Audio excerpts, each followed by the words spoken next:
Welcome to Barnstable Today. I'm Nick Cortez. The town of Barnstable yesterday welcomed the Silent Spring Institute back to Town Hall for an update on its ongoing research of emerging contaminants present in Cape Cod's water supply and their possible connection to human health issues, especially breast cancer. Earlier today on Barnstable This Morning, Dr. Laurel Shader, a research scientist with Silent Spring in charge of groundwater and drinking water research, joined us to discuss recent findings by both Silent Spring and researchers at Boston University, and to tell us about a new study that the Institute already has underway. Let's talk a little bit about the research history of Silent Spring. This is something that's been tied to Cape Cod and really the town of Barnstable specifically through our town manager, John Klim, for quite some time. So what types of things have you been looking into over the years? Right. Well, we did an extensive study of breast cancer and the environment on the Cape. We had about 2,500 women who participated in our study, about half of whom who had breast cancer and about half who didn't. Mm-hmm. And we interviewed these women, tried to understand some factors in their past history to tease out what differences there might be between these two groups and to determine whether there were any environmental risk factors here on Cape Cod that might explain the elevated breast cancer incidence. We're also really interested in how people are exposed to endocrine disrupting chemicals. So these are chemicals that mimic the behavior of hormones, and they may play a role in disease such as breast cancer. And so what types of things have you tested so far? You've kind of begun to run the gamut of different types of locations, scenarios where we would find these types of chemicals, correct? Right, so we've done some studies in people's homes, mm-hmm. And we're really on the cutting edge of understanding endocrine disruptors in people's homes and how people might be exposed to them. We've also done some work related to water on the Cape.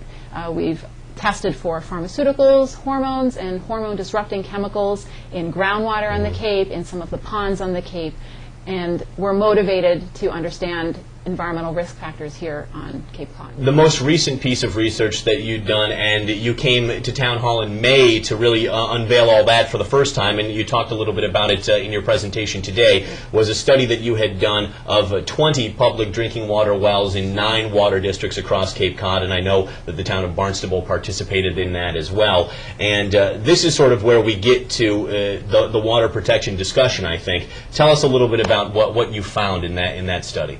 Great. So as you mentioned, the project was a collaboration with 9 participating water districts, and we tested 20 wells for a range of compounds, so pharmaceuticals, hormones, chemicals that we think may be hormone disruptors, and chemicals associated with certain household products. Mm-hmm. So, coming from non-stick and stain-resistant types of products and flame retardants, those types of chemicals. So we did test these chemicals in 20 wells last October, and the results of the study that you mentioned in May did show detectable levels of these types of chemicals in a majority of the wells that we sampled.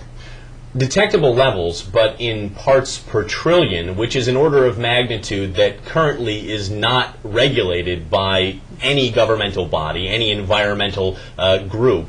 So I guess when we talk about contaminants of emerging concern, how do we quantify the level of concern when we're detecting these chemicals at such minute microscopic levels? Well, that's a great question, and our understanding of health effects coming from these types of exposures to parts per trillion concentrations really hasn't caught up with our ability to measure these chemicals. So we know that they're present in drinking water or groundwater, and at this point the health effects have not been well understood. It's certainly important to keep in mind that other pathways of exposure, for instance using certain types of products in your homes, likely will result in higher levels of exposure. But we think it's important to measure these compounds to get a sense of the levels that are out there, because there's still a lot that's not known. For instance, in the case of pharmaceuticals, we know that they're potent, they're designed to be biologically active at low levels. And another area that's really an unknown is how these chemicals interact with each other, especially during sensitive developmental stages such as early in life and in utero exposures.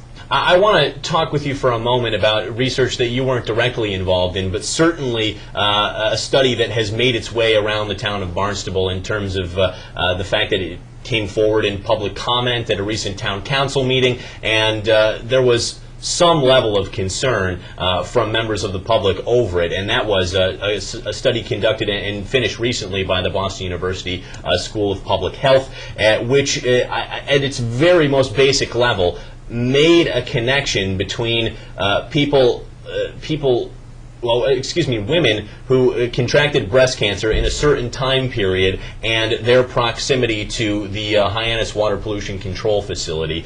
What's your take on this study?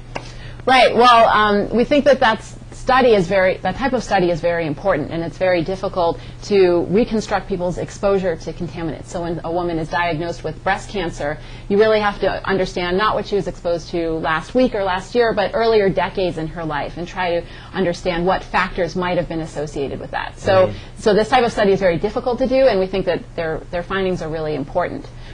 We would point out some additional considerations in interpreting their findings. They highlighted the role of the wastewater treatment plant, as you mentioned, as a source of pollutants. We also think that other sources of pollutants may have contributed to exposures during the time period, and we're talking about women who were diagnosed with breast cancer between 1983 and 1993. Right.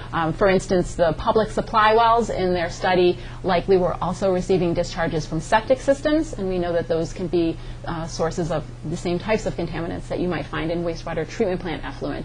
In addition, some of the other wells in the same water district are down gradient of the airport, and before 1991 there was no treatment for any volatile organic compounds, or VOCs. So, there might have been some other pollution sources that are relevant to the exposures that were studied in that study. Since the modeling was done in that study that sort of showed the plume that was coming from the water pollution control facility, upgrades have been made to that facility to help clean up the water better. So I guess the question remains in my mind, and I would have to imagine it remains in your mind, how safe is our water around, especially here in Hyannis, so close to the water treatment plant? Well, this study and others motivate us to understand what's in water now. We can't go back in time and measure what was in water in previous decades, but we can start measuring water now, and we would want to use that information to take steps to better protect water quality on the Cape. So let's talk quickly about what's coming up next in terms of Silent Spring's latest research.